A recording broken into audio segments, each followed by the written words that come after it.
My name is Reece from Northwoods Community Church, and we have 2 multi-sites that we send the service out to. And we had been using Key Pros and a Shogun to get all this stuff out, which means a lot of driving time, a lot of gas, and a lot of just extra stuff that we never really wanted to do. So we would have to drive to our Peoria campus, which is 45 miles away from our Galesburg campus. And so what that would mean is on a Saturday night, somebody would have to leave Galesburg at 5 o'clock and wouldn't get back until usually around 9 o'clock. So that's a 4-hour evening that you're taking just for the recording of the service. And so it would really affect family time, it would affect your evenings, and then, you know, it was something where you were disconnected from everything that was going on. And sometimes, if there was any issue or anything like that, it would extend that time while we tried to work out what was going to happen. Our previous solution to running the video on the weekend had a 100% failure rate. So every weekend we knew it was going to fail at some point. And our hope was that it would fail during rehearsal where nobody would see. But that wasn't the case. We would be service time, ready to go, we'd push play, and the audio would have slipped. And all of a sudden we're playing pre-service music as we're watching Cal, his mouth move, and we'd have to hit stop and go to and play, and it was like that every weekend. The way that we would have to be able to judge timing was by trying to figure out the right math and getting the time codes off the units, and you know, sometimes you'd be right, but you just kind of hope. We used to kind of fumble through the technology with the Essence before it playing on the wrong cue at the wrong time, and used to take a lot of pushing buttons at the same time, and just didn't allow us to execute how we wanted to.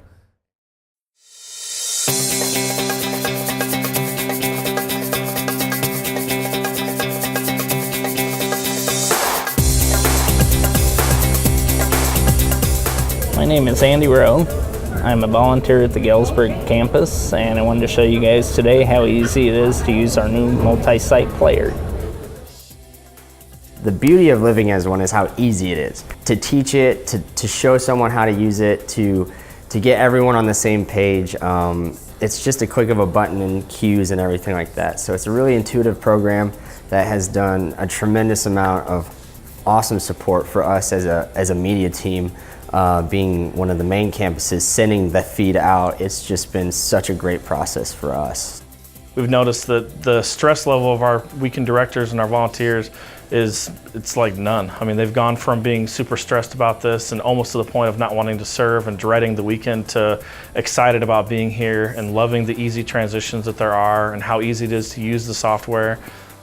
When they installed that, they said, we're going to install it today, but we don't want you to use it for about 3 weeks. It hasn't been tested.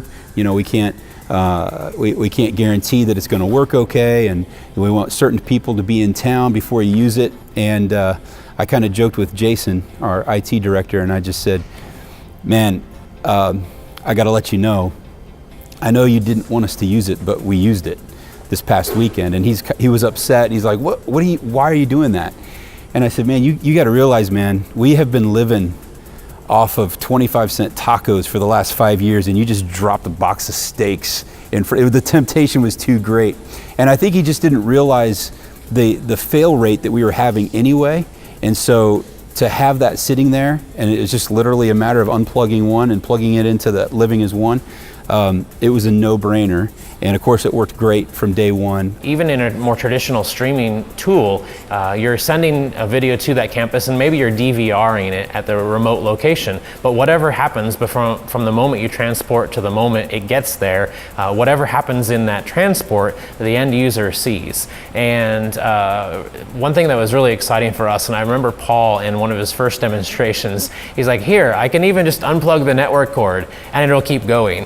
And so we said, oh, do that. You know, don't just tell us you can do that, actually do that. So Paul walked over to the decoder and yanks the network cord out, and we're watching the video and it's still playing perfectly, no problems, and plugs it back in, and then we watch the buffer just continue to count on back up. And I think that was kind of the aha moment for me, that we didn't have to worry about on the remote side those awkward facial expressions or those weird moments where something's going to happen and then the campus staff is just wondering, is it going to come back?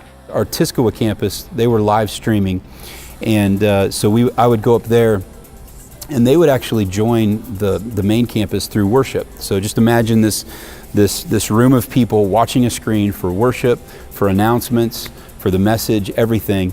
And it was kind of funny because my first Sunday up there, the live streaming just stopped.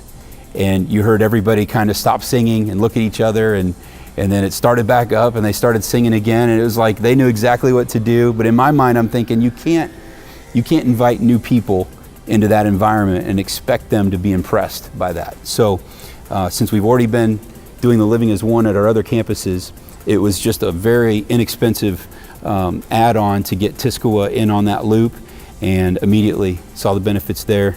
No buffering, and so that campus is even starting to grow and moving to a site where they can now double in size and continue to build their core team. Before, where we would see a snapshot in time from the previous night, and we would hear things in the message like tonight, or specific time reference things.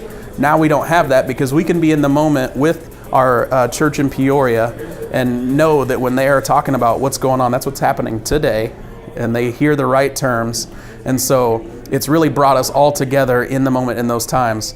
And so we can be together as a church all at once. It's been great for that. So when we launched Living as One, it was interesting that our leadership actually chose that it would be an IT project. And I kind of thought that was a little strange at first, because it really, for my team, felt like it's video, it's media, it's audio, it's our worship experience, all things that for our organization fall in the creative arts side of the organization.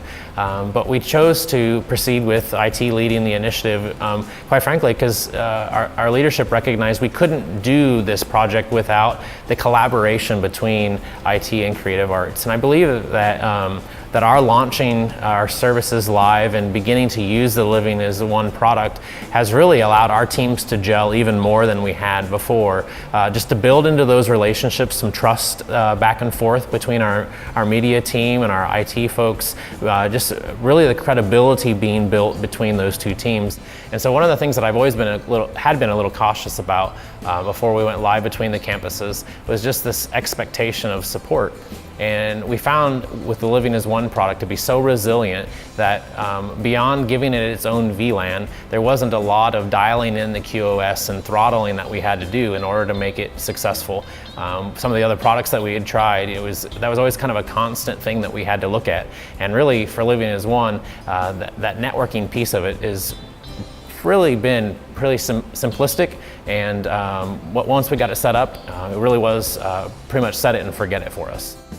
In Central Illinois, we're going into communities that are farming communities and other areas that aren't your typical Chicagoland areas, and it's a lot harder to get point-to-point connectivity to those areas. And Living as One has allowed us to remove that strategy of having to go places where we can get point-to-point or lease line connectivity for our broadcast, video broadcast delivery, and we can go pretty much anywhere Comcast will show up with a van and install a Comcast connection.